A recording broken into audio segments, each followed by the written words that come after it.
8 देखते हैं।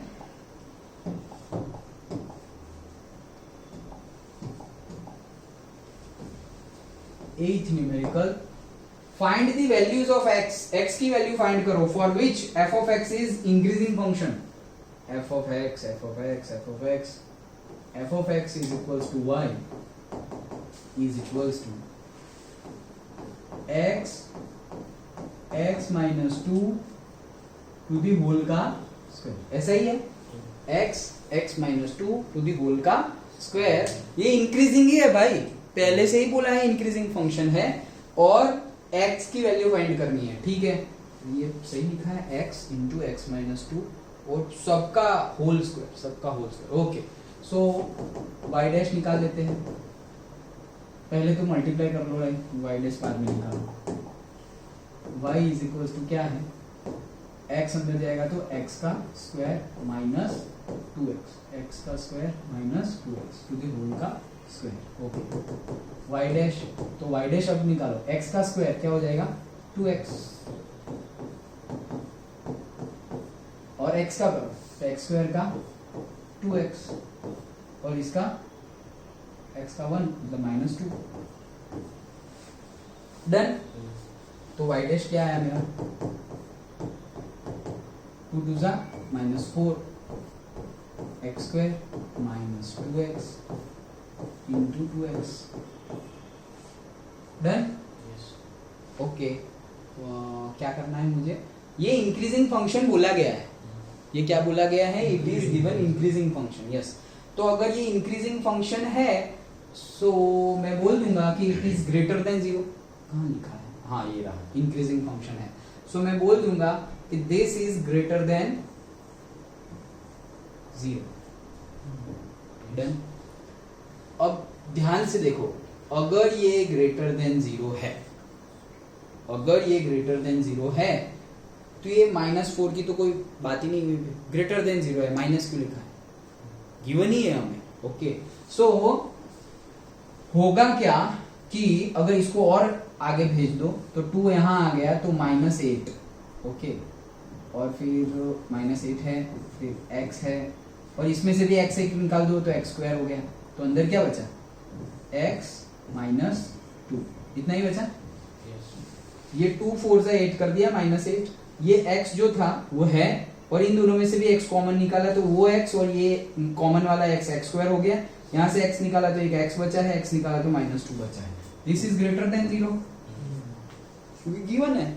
ओके, तो फिर क्या हुआ कि भाई ये भी ग्रेटर देन 0 है, x स्क्वायर भी ग्रेटर देन 0 है, लास्टली मेरा क्या आ गया, x minus 2 is always greater, is also greater than 0। Done. तो x की वैल्यू मेरी आ जाएगी क्या, 2। ओके, तो x की वैल्यू मेरी 2 या 2 से बड़ी होगी, वही तो फाइंड करनी है। देखो पीछे आंसर किस तरह से लिखा हुआ, आंसर तो यही है। हाँ, अगर हम ग्रेटर देन और इक्वल टू लिख सकते हैं, क्योंकि नॉट स्ट्रिक्टली इंक्रीजिंग बोला है, मतलब स्ट्रिक्टली इंक्रीजिंग का कुछ बताया गया नहीं है, तो हम ऐसा भी लिख सकते हैं, ग्रेटर देन और equal to. Okay, greater than 2। हाँ, मतलब आंसर क्या है फाइनल, लिखा कैसे है, 0 less than x less than 1 and 0 less than x less than 1, मतलब 0 से 1 के बीच में है x। हाँ, हाँ, एंड x ग्रेटर देन 2। ऐसा कैसे आया, 0 से 1 में एक x 0 से 1 में, और x ग्रेटर देन 2 में, x ग्रेटर देन 2 तो आ गया ना। हाँ, और एक 0 से 1। हाँ, तो वो यहाँ से आएगा ना, यस, वो तो हमने किया ही नहीं, ये तो एक लिया हमने, ये दूसरा, तो दूसरा क्या आएगा, x स्क्वायर ग्रेटर देन 0 आएगा, मतलब x ग्रेटर देन 0 आया, करेक्ट। हाँ, x ग्रेटर देन 0 आया, तो x ग्रेटर देन 0 भी है और x ग्रेटर देन 2 भी है, समझ में आया। तो इन शॉर्ट हुआ क्या, x की वैल्यू क्या क्या है, x की वैल्यू ग्रेटर देन 0 तो है, बट ग्रेटर देन 2 भी है, तो ग्रेटर देन 2 वाला केस तो अलग हो गया। अगर ये दोनों को हम कॉमन कर ले तो x ग्रेटर देन 0 हो जाएगा, ये दोनों को अगर हम कॉमन कर ले क्योंकि x क्या है 0 से ज्यादा, तो 0 से ज्यादा तो 1 भी हो सकता है, लेकिन वो 1 यहाँ ले तो गलत हो जाएगा क्योंकि वो तो 2 से लेस देन 1 भी आई कुछ है ना, किस में सेकंड वाला में x स्क्वायर ग्रेटर देन 0 वाला में એમાં લેસ દેન 1 છે लेस देन 1 એટલે x less than 1 0 greater than x x less than 1 इतना लाओ दिखाओ, रुको देख लेते हैं वो आंसर, लेकिन यहाँ हमारा जो आया वो डिस्कस कर लो। देखो ये आ गया, ये तो गया, इसमें क्या आया हमारा ग्रेटर देन 2, और इसमें क्या आया x स्क्वायर ग्रेटर देन 0, तो x greater than, that's it. Okay हाँ लाओ, ग्रेटर देन 0 और लेस देन 1। अच्छा कौन सा है ये हमारा 8 हाँ, तो x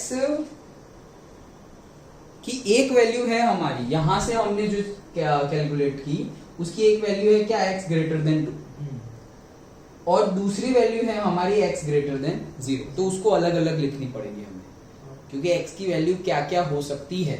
तो x की वैल्यू ग्रेटर देन 2 भी हो सकती है, फंक्शन ऐसे डिफाइंड है कि x की वैल्यू ग्रेटर देन 2 भी हो सकती है, या फिर x की वैल्यू ग्रेटर देन 0 भी हो सकती है। इन्होंने क्या बोला है, x की वैल्यू ग्रेटर देन 0 भी हो सकती है, 0 लेकिन लेस देन 1 बोला है, लेस देन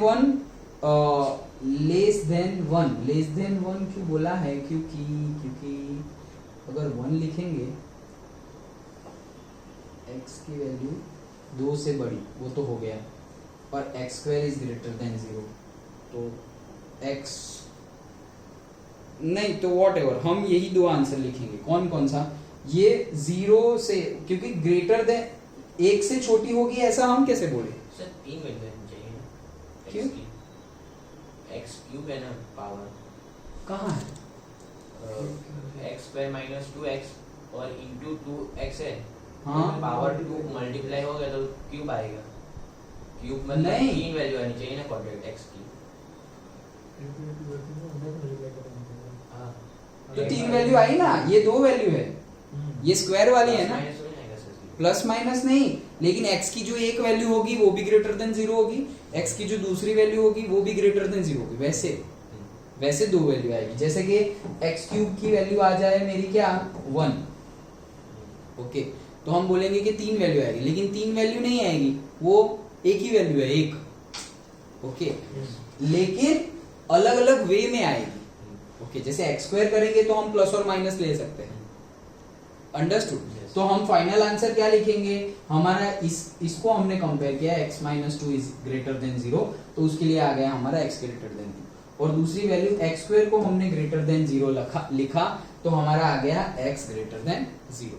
1 वाला हम नहीं लिखेंगे क्योंकि हमारा तो डायरेक्टली कुछ गलती तो दिखाई दे नहीं रही है, सो 1 कैसे आ गया, ओके।